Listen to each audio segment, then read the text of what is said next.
On the news at 3, River State Primary Healthcare Measles Rubellation Vaccine enters day 4.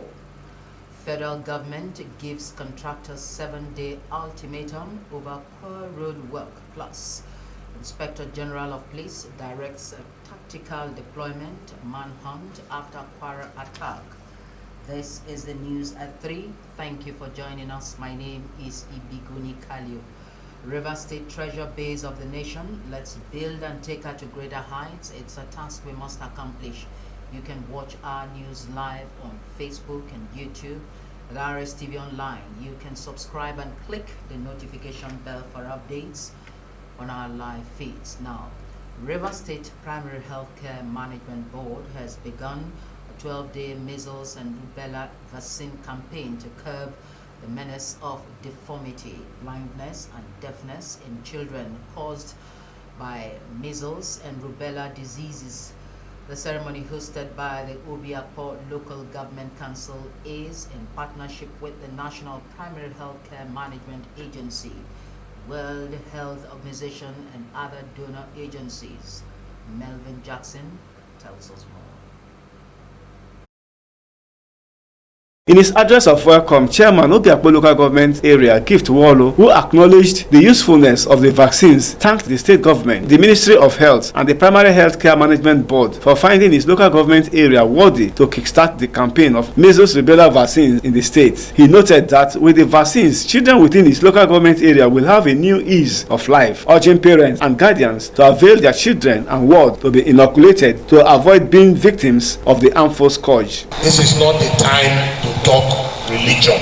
It's not the time to say that your pastor said that you are covered by the blood of Jesus. You can get the vaccine and still be covered by the blood of Jesus. In fact, if anything, the blood of Jesus will make the vaccine to be more efficacious. Giving his remarks, Executive Secretary, River State Primary Healthcare Management Board, Chitro Adele, said the event was to enlighten, sensitize, immunize, and vaccinate the public of the horrible scourge called measles and rubella. Dr. Adele stated further that community leaders and family heads should make it a duty to enforce the vaccination of their children to avert the spread of the diseases, adding that the vaccines are safe and effective and have no side effects. Our community leaders, your highnesses, to our wonderful women, to the community groups who are here to spread the message, to overcome any and all taboos against the immunization and tell them how important it is. It's a collective thing for all of us, because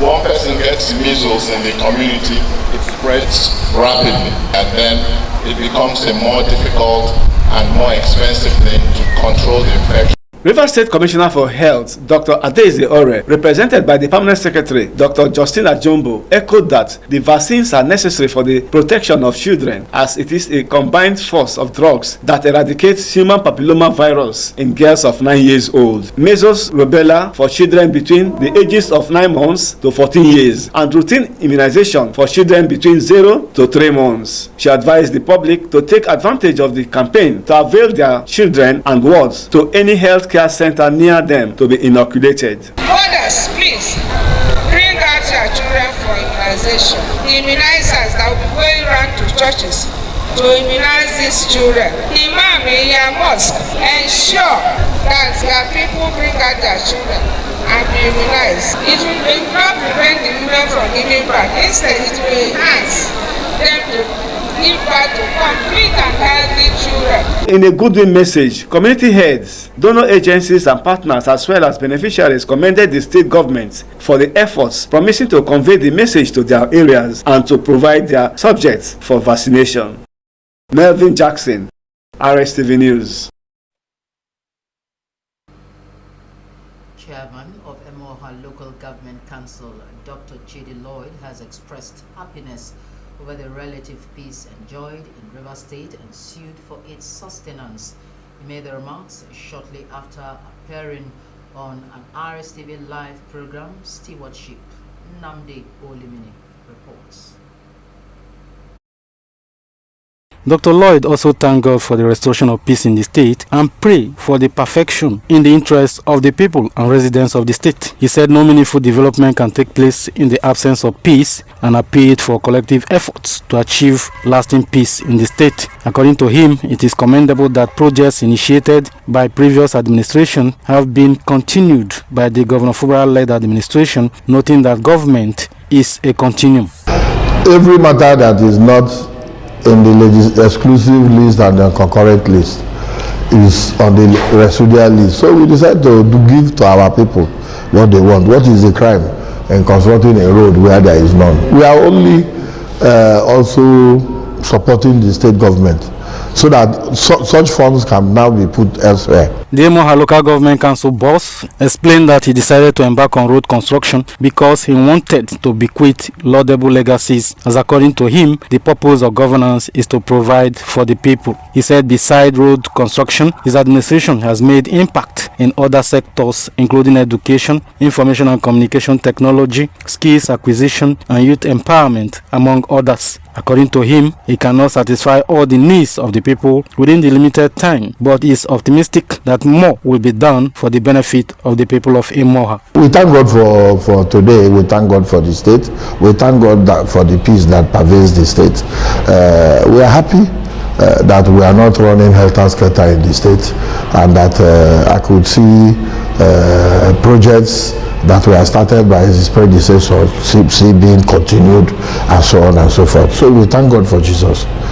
We still pray that perfect peace will pervade the state. Stewardship is a live current affair program of the River State Television where people in leadership positions give account of their programs and activities. Nnamdi Olimini, Rstv News.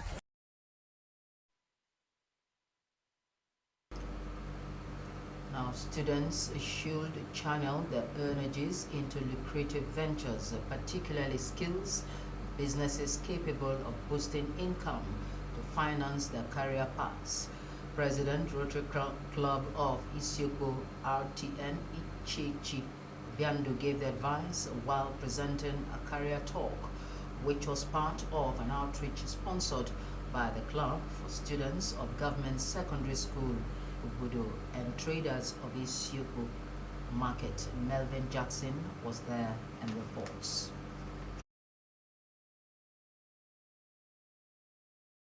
Rotarian Obiando, who highlighted key areas of focus as career lines, such as making inquiries before choosing a particular profession, knowing what to study in school and studying hard to scale through in their educational endeavors. He opined that if they focus on their career line, nothing in life can halt their success, even though it may delay, and advised that students should be serious in their life if they must achieve success. You know, Rotary is all about humanitarian service, and we are called to serve. We are called to help humanity, and that is why, because of our aim as Rotarians, we went to the school to guide them properly in their career choices and going further in life. We have decided to come here to assist them to grow their business, to support their business. Also speaking, President of Rotary Club of Port Harcourt Portland, Rotarian Paul Momo, and President of Rotary Club of Port Harcourt Gulf Estate, Rotarian Kelechi Okwara, stated that the community outreach is a way to offer support to the less privileged in society and provide basic education and literacy. As Rotarian,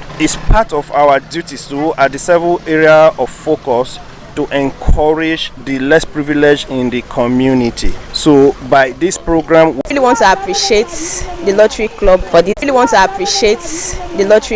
this. Empowerment that you people have given to me today, and I will make good use of it. Melvin Jackson, Rstv News. River State, treasure base of the nation. Let's build and take her to greater heights. It's a task we must accomplish. You can watch our news live on YouTube and Facebook at Rstv Online. You can subscribe and click the notification bell for updates on our live feeds. It's time for the break. Cholera vaccination resumes in Mozambique after 4-year halt. And in sports, Davis Cup organizers rally funds for Nigeria versus Uzbekistan tie this weekend. Details of this and more in just a moment. Rstv, your source for authentic coverage.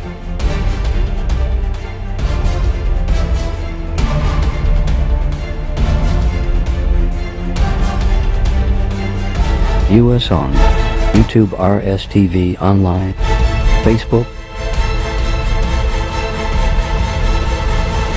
and GoTV at channel 142. This is Rstv World News. We bring you world-class news, accurate, first-hand, entertaining, balanced analysis. Rstv, channel 22 Port Harcourt. Welcome back. Now, Acting General Manager of Rivers State Television, Ambassador Paul Dangbo, has challenged staff to show more commitment to their responsibilities as public servants. The advice was given during the maiden staff meeting of the Acting General Manager. Godspar Anele reports.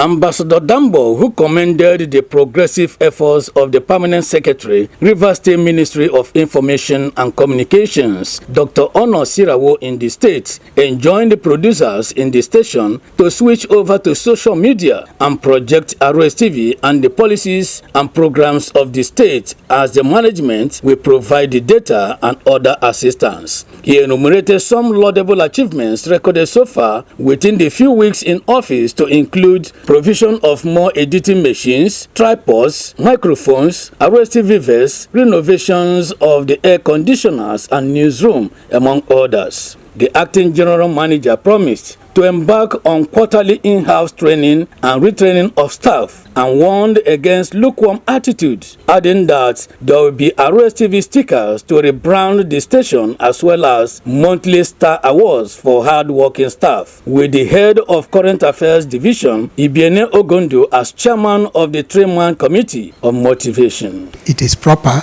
that we should find a way to encourage our staff, no matter how small. And I've also directed that the committee in charge of the Star of the Month award should also do a certificate. So by the time we go around every month, we have people who have certificate to show for what they are doing.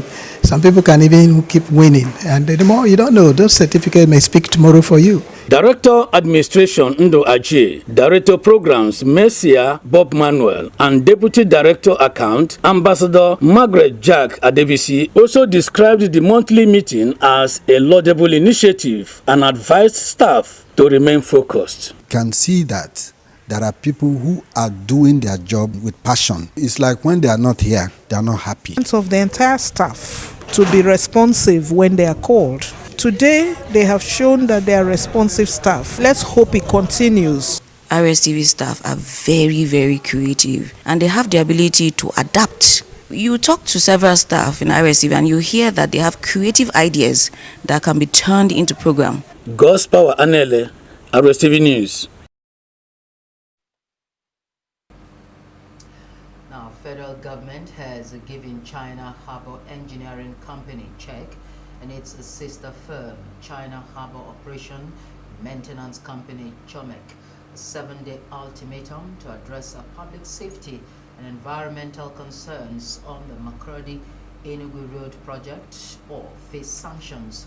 The ultimatum was issued by the Minister of Works, David Umahi, during a high-level meeting with contractors and concessionaries handling the Maraba Kefi Akwanga Makurdi Dual Carriageway, held at his office in Abuja. A statement signed by the Director of Information and Public Relations, the Ministry of Works, Mohammed Ahmed, said the meeting reviewed several concerns relating to projects handled by CHEC and CHOMEC, with warnings and directives issued to safeguard public health, ensure quality delivery, and protect government investment. According to the statement, the minister disclosed that the ministry had received a formal petition over the ongoing Makurdi 9th Mile Enugu Road project, citing excessive dust from construction activities that poses environmental and health risks to residents along the corridor. He consequently directed the permanent secretary to issue a letter to the contractor mandating the immediate implementation of dust control measures, including soil stabilization techniques, warning that failure to resolve the issue within 7 days would lead to the suspension of the project. Inspector General of Police Kayode Agbetokun has ordered the immediate deployment of tactical, operational and intelligence assets to Kayama local government area of Kwara State following a deadly attack that claimed at least 75 lives. A statement signed by the Force Public Relations Officer Benjamin Hundein condemned the violence attack, describing it as a tragic and deeply disturbing. According to the statement, the IGP extends his heartfelt condolences to the families of the victims as well as to the government and people of Kwara State, assuring Nigerians that the force remains resolute in its duty to protect lives and property. The force stated that the move is aimed at restoring calm, strengthening security presence, and preventing further violence. The police also confirmed that an intensive manhunt has been launched for the perpetrators and their accomplices, stressing that investigations are ongoing and all available resources have been mobilized to ensure those responsible are identified, arrested, and brought to book. The force urged members of the public to remain calm and cooperate with security agencies by providing credible information through the nearest police stations. On the foreign scene, the World Health Organization said people in Mozambique are receiving cholera vaccinations following the global resumption of preventive cholera vaccination programs, which were halted for nearly 4 years due to vaccine shortage. In a joint statement, WHO, Vaccine Alliance, Gavi, and the United Nations Children's Fund said stocks of oral vaccines in the global stockpile they managed had improved to nearly 70 million doses last year. The vaccines are distributed free to countries that need them, but they had to be used only in reaction to outbreaks rather than preventative campaigns after a shortage was announced in 2022 because of a surge in demand. The stockpile dropped to 35 million doses. Countries grappling with outbreaks requested many more than were available. WHO, Gavi, and UNICEF said a first allocation of 20 million doses was now being deployed, with 3.6 million doses going to Mozambique, 6.1 million to Congo, and 10.3 million planned for delivery to Bangladesh. Mozambique is one of the priority countries after devastating flooding in the southern African nation last month affected around 700,000 people, raising the threat of cholera outbreaks. And in sports, organizers of the Davis Cup World Group 2 playoffs, a tie between Nigeria and Uzbekistan, are hopeful of a larger turnout of fans when both countries face each other at the Lagos Lawn Tennis Club at Tafawa Balewa Square, Lagos. The Davis Cup, the world's leading international men's team tennis competition organized by the International Tennis Federation, is structured across multiple tiers. Nigeria are among the team vying for places in the World Group 2 playoffs and will host Uzbekistan in a 2-day tie on Saturday and Sunday. As players from both countries fine-tune their preparations on court, the Nigeria Central Planning Committee is also leaving no stone unturned as organizers seek strong home support during the 2-day clash. Nigeria's #1 male player, Daniel Adeleye, will lead the home team against the Uzbeks, which Kanis Ubwa and Michael Emmanuel also included based on their national rankings. The Nigerian team has been in camp since January 21, while the Uzbek delegation arrived with 4 players and 4 officials. Ranked 74th in the world, Nigeria will be hoping to upset Uzbekistan, who are ranked 49th when both nations clash on the center court. River State, treasure base of the nation, let's build and take her to greater heights. It's a task we must accomplish. You can watch our news live on YouTube and Facebook, the Rstv Online. You can as well subscribe and click the notification bell for updates on our live feeds. That's the size of the bulletin for 3. That'll be a comprehensive package at 7:30. Join us then.